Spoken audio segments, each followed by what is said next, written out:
Hanya 5 bulan doang kita pernah review laptop ini dan sekarang hadir lagi dengan versi refreshnya yang gua rasa ini pas banget dijadiin desktop replacement untuk kalian.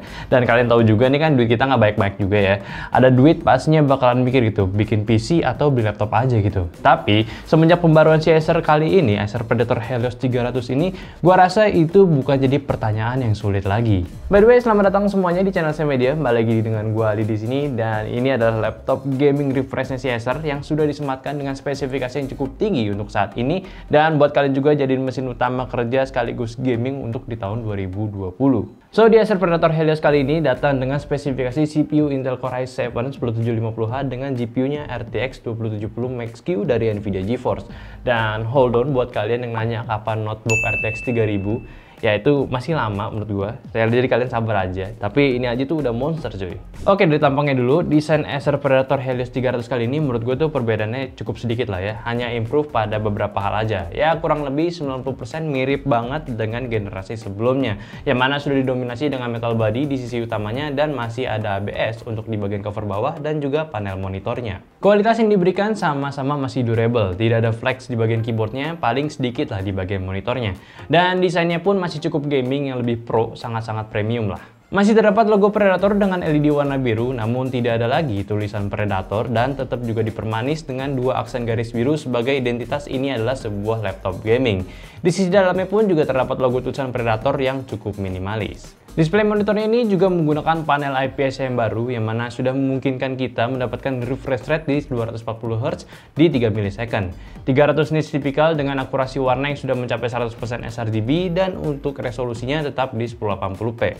Dan semuanya dibalut dengan desain bezel samping dan atasnya sehingga terlihat minimalis dan juga modern serta masih terdapat webcam di sisi atas layarnya yang memiliki kapasitas di video 720p. On keyboard side, gue juga baru sadar kenapa touchpadnya ini agak sedikit ke kiri dan nggak di tengah karena mereka sadar posisi tangan pasti itu banyak bermain di area tombol alfabet. Jadi walaupun layout keyboardnya ini full size dengan numpadnya, gue tidak merasakan problem saat penggunaannya. Bahkan ini adalah one of the best design untuk menjaga kenyamanan dalam penggunaannya. Feel keyboardnya juga cukup enak buat typing dan juga gaming, ditambah juga udah ada tombol WSD dan juga arrow-nya dibuat berbeda untuk menjadi highlight saat bermain game, serta untuk shortcut Predator Sense-nya pun juga diberi highlight khusus, dan gak lupa juga untuk di backlight keyboardnya ini sudah diberikan 4 zona RGB yang bisa diatur lewat softwarenya. LED indikator sekarang berada di sisi engselnya yang mana sekarang tuh cukup noticeable dan geser ke kanan sedikit juga terdapat perubahan di bagian audionya menjadi DTS:X yang mungkin kita bakalan bahas nanti. Dan mungkin juga kalian belum notice kalau misalkan di bagian engsel ini sekarang udah terdapat airflow intake-nya yang mana sebelum itu tidak ada, yang memungkinkan kita bakal mendapatkan airflow udara laptopnya ini jauh lebih baik lagi. Sehingga untuk airflow di sini cukup banyak di sisi atas bawahnya sebagai intake-nya dan sisi samping dan belakangnya ini tempat keluar udara panasnya. Dan berlanjut ke persoalan thermal, Helios 300 juga sudah menyematkan Aeroblade 3D generasi keempat untuk menjaga suhu di laptopnya ini. Salah satu poin menariknya di sini mereka bilang tuh noise reduction. Oke, mode normalnya sih cukup tenang, cuma kalau misalkan gua nyalain turbonya itu berisik banget guys. Di sisi kiri kita mendapatkan Ethernet port, 2 USB-A dan audio jack. Lalu di sisi kanannya terdapat satu mini display port, HDMI, USB-A dan Type-C. Serta perubahan dari seri sebelumnya itu sekarang power portnya ini berada di belakang. Gue cukup suka sekarang udah ada di belakang karena untuk routing kabelnya nggak lebih ribet lagi. Nggak ribet lagi maksud gue dan nggak terlalu lama juga. Jadi ya bagus lah buat Acer. Actually untuk improve kali ini yang diberikan Acer cukup baik menurut gue. Karena untuk laptop gaming 15 inch ini bisa memberikan overall performance dengan balance thermal yang cukup baik. Kita udah ngetes dalam beberapa game pun dan juga saat di stress laptopnya itu tidak menunjukkan suhu panas dalam monitornya dan juga keadaan fisiknya. Tapi mundur sedikit dan gue mau jelasin dulu tentang hardware spesifikasinya si laptop ini. Jadi si Acer Predator Helios 300 ini sudah disematkan spesifikasi terbarunya yaitu di CPU Intel Gen 10 i7 10750H yang mana itu sudah menggunakan 6 core 12 thread dengan clock speednya di base yaitu 2,6 GHz. Lalu di boostnya itu up to 5 GHz dan untuk GPU-nya pun sudah menggunakan RTX dari Nvidia GeForce RTX 2070 Max-Q yang memiliki VRAM di 8GB GDDR6 dengan arsitektur Turing. Selanjutnya untuk RAM-nya ini agak cukup menarik karena kita mendapatkan sampel sehingga untuk RAM-nya ini sudah di-upgrade menjadi 16GB dual channel ya. Tapi kalau misalnya kalian beli, kalian bakal mendapatkan 8GB DDR4 2399 MHz. Tapi tetap masih bisa di-upgrade. Lalu untuk storage-nya pun sudah mendapatkan 1TB SSD M.2 NVMe PCIe Gen 3. Cukup high-end lah untuk sebuah laptop gaming saat ini, apalagi untuk di bagian displaynya ini, kali ini si Acer juga udah upgrade menjadi 240Hz untuk layarnya. Dengan display panel IPS kali ini sudah didesain untuk para pemain game high frame rate, ya simpelnya game e-sport lah. Dan memang di segala testing gue udah menemukan tidak adanya performa turun saat pengetesannya, di permainan bahkan untuk penggunaan software kreator juga. Mungkin gue bahas dulu dari segi kreatornya, dan di sini gue pakai laptopnya ini untuk di processing video benchmarking kita pakai Adobe Premiere, dan itu udah sesuai ekspektasi kita. Jadi untuk testing video 4K di sini semuanya dilap lancar dari 4K standar video biasa aja hingga di video Silog 10 bit yang udah berat banget biasanya itu ini juga lancar, apalagi udah degrading ini juga tetap lancar. Lancarnya di situ lebih ke konteks preview video, lalu untuk scrubbingnya itu udah cukup smooth lah gitu ya. Dan sebetulnya gue selalu sebel gitu sama laptop gaming yang performance-nya udah tinggi juga, high end gitu, udah gak bisa gitu gue ngubah namanya jadi laptop creator gitu. Karena kan mereka punya lini sendiri. Cuma sayang aja gitu, ini udah bagus, kenapa nggak sebut laptop creator aja. Lalu di saat perenderan video pun seperti biasa, racikan laptop high end sejauh ini tuh belum ada yang pernah ngecewain gue. Sama-sama selalu bersaing untuk menunjukkan durasi render yang sangat singkat. Nah, bagian game gue bahas sedikit juga untuk performanya. Di rata-rata itu pengetesan gamenya pun nggak menunjukkan performa yang buruk, bahkan semuanya itu rata memiliki overall yang baik, dan untuk seperti game CSGO pun sangat memungkinkan kita memaksimalkan performa 240Hz-nya pada laptop ini.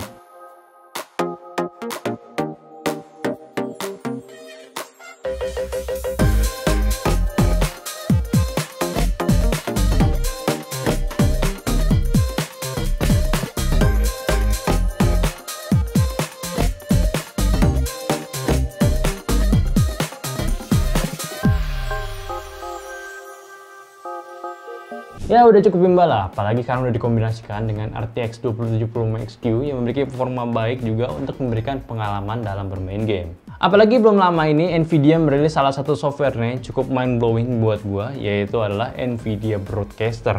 Karena simpelnya tentang software ini berfungsi untuk meng-cancel noise dari mic kita dan juga speaker lawan bicara kita. Keren gak sih itu ya? Jadi benar-benar tuh bisa mengimprove kualitas audio kita seperti berikut. So, jadi gue mau ngetes mic-nya Nvidia Broadcast dengan noise removal-nya. Nih gue nggak pakai mic tambahan dari laptopnya langsung, dan di bawah gue ada keyboard. Jadi kita langsung tes aja nih keyboardnya. Lalu kita mikrofonnya masih mati ya. Kita ketik. Kalian dengar suaranya, apakah terlalu berisik? Nah, coba kita redamkan dengan menggunakan noise removal. Nah. Oke, kalian dengarkan ya. Apakah masih ada suaranya atau sudah hilang? Coba komen aja di bawah. Sudah tidak. Oke, jadi ini gue mau ngetes speakernya Nvidia Broadcast. Gue mau pasangin efek noise removal, dan di sini ada temen gue sekarang, Abam dari Discord. Bam, coba dengerin suara keyboard dulu dong. Oke. Kalian bisa dengar suara keyboardnya, dan mending langsung aja Bam ngomong sama ketik-ketik. Tanaman monstera ini terdiri dari beragam jenis. Setidaknya ada 2 jenis monstera yang berbeda. Oke, ntar gue nyalin dulu noise removalnya. Dan coba ngomong Bang. Oke, tanaman monstera ini terdiri dari beragam jenis. Setidaknya ada 2 jenis monstera yang berbeda. Oh, nice. Itu lu pakai handphone ya? Iya. Oke, thank you Bang. Dan gak cuma itu aja, untuk webcamnya pun sekarang bisa diatur untuk memiliki fitur auto blur dan juga remove background tanpa perlu kita setting chroma key lagi, dan juga ruangan berantakan pun tanpa green screen juga bisa cuy. Yang mana ini semuanya itu berkat komputasi dari Tensor Core RTX Nvidia yang bisa mengetahui elemen-elemen yang kita gunakan pada Nvidia Broadcast ini.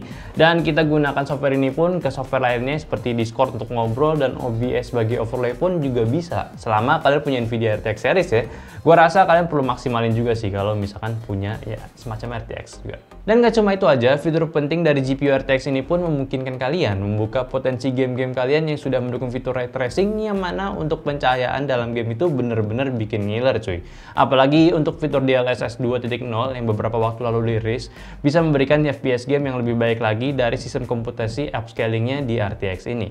Ya memang kelebihan dari RTX kali ini sangat membuka potensi kalian dalam memaksimalkan fungsi GPU-nya, mau dari game sendiri ataupun proses kalian saat ingin stream gamenya kalian. Dan tinggal tunggu aja nih gimana si Acer ini nanti itu Predator Helios yang disematkan dengan GPU Nvidia terbaru si 3000 series. Gua rasa sih kalian perlu wajib antisipasi.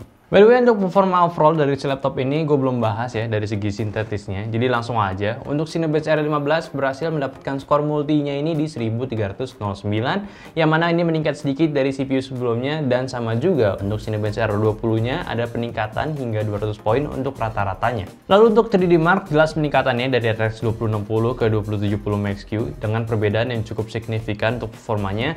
Lalu di PC Mark skornya pun terdapat di range 4200-an, cukup baik lah untuk spek di Rana i7 ini. Dan yang terakhir, storage-nya ini NVMe SSD memberikan speed read pada Crystal Mark di angka 3100-an untuk read-nya dan 3000-an untuk write-nya. Hasilnya cukup memuaskan, terlihat ada perbedaan signifikan untuk di beberapa pengetesan dari spek Helios terbarunya ini. Dan tentunya untuk semua pengetesan tadi juga udah dibantu oleh software utilitas Acer sendiri, yaitu si Predator Sense. Di software-nya ini seperti biasa kita bisa mengkonfigurasi performa laptopnya dengan mudah, karena selain bisa melihat monitoring performanya, terdapat pilihan untuk mengatur speed fan-nya dan juga overclock GPU-nya yang super simple, dan kita tinggal atur aja sesuai kebutuhannya. Dan kalaupun kalian nggak mau ribet, Acer juga sudah memberikan satu tombol shortcut di sisi keyboardnya ini, jadi cuma satu touch button aja, turbonya itu jadi auto aktif. Sama juga di Predator Sense ini kita bisa mengatur perlampuan backlit keyboardnya kita, jadi kita bisa atur profil RGB tanpa perlu software yang terpisah. Persoalan lain di laptop ini yang menarik untuk kita bahas yaitu di bagian speakernya, karena di seri terbarunya Acer Predator Helios ini dia itu udah nggak menggandeng sound system sebelumnya,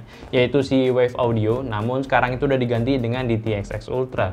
Dan sejauh ini pun gue mendengarkan kualitas audio yang dihasilkan dari Acer Predator yang baru ini, ya sama-sama nggak kecewa sih. Volumenya tetap besar, terus juga clarity-nya masih clear, sama pula untuk kualitas headsetnya, jadi sama-sama bagus lah.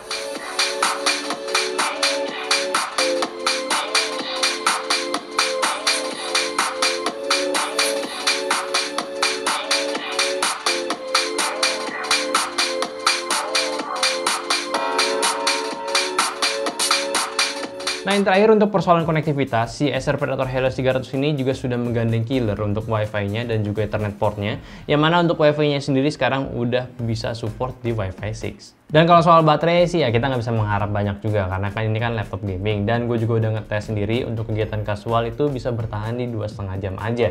Jadi better kalian tuh bawa terus chargernya, jangan sampai ketinggalan. Jadi langsung aja kita masuk ke kesimpulannya, dan si Acer Predator Helios 300 ini kalau misalkan kita lihat sebagai laptop refresh di 2020 itu gue rasa ya gue udah cukup senang, karena terlebih di bagian desainnya ini, karena minor improve-nya ini cukup noticeable dengan beberapa alasan yang cukup make sense. Dari port power di belakang itu adalah ide yang menarik, apalagi di sebuah notebook gaming yang notabene itu cukup besar daripada notebook gaming lainnya ini. Jadi perkabelan itu jadi lebih rapi lagi, dan adanya tambahan airflow pun di sisi atas sini juga memastikan udara yang masuk itu lebih baik lagi, lebih banyak lah hitungannya. Dan cukup terbukti sih, laptop ini saat pengetesannya itu nggak menunjukkan sisi panas pada surface keyboardnya, jadi gue cukup nyaman lah untuk menggunakannya. Dari dalamnya pun juga sudah menggunakan spek Intel terbaru dan juga GPU yang powerful juga, jadi untuk memastikan kalian untuk mendapatkan experience gaming yang maksimal.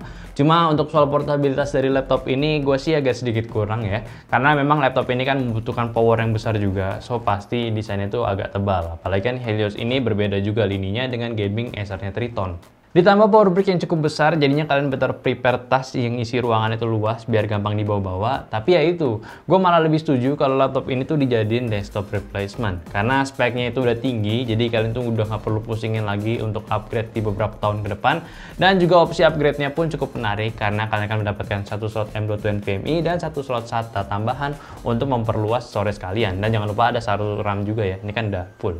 So, performance-nya udah oke, desainnya makin oke juga, harganya udah kompetitif dengan rakit PC, kalau portabilitas ya so-so lah. Jadi tinggal apa lagi nih yang kurang? Coba dong kalian komen di bawah tentang laptop ini. Oke, mungkin itu aja review gue dari laptop refresh terbarunya si Acer, yaitu si Predator Helios 300. Terima kasih udah dengerin opini gue, silahkan komentar aja di bawah kalau misalkan kalian masih memiliki pertanyaan mengenai si laptopnya ini. Dan jangan lupa juga untuk kasih kritik dan saran mengenai video gue, oke? Udah gitu aja, like videonya kalau kalian suka, subscribe terus channel ST Media, dan jangan lupa juga untuk subscribe ke second channel ST Media. Dan jangan lupa untuk follow Instagram ST Media di @stmedia. Dan sampai jumpa, di sini ada gue Aldi sebagai hostnya dan kameramen Andes Cavito. Sampai jumpa di video selanjutnya, bye-bye. Bye-bye. Bye-bye.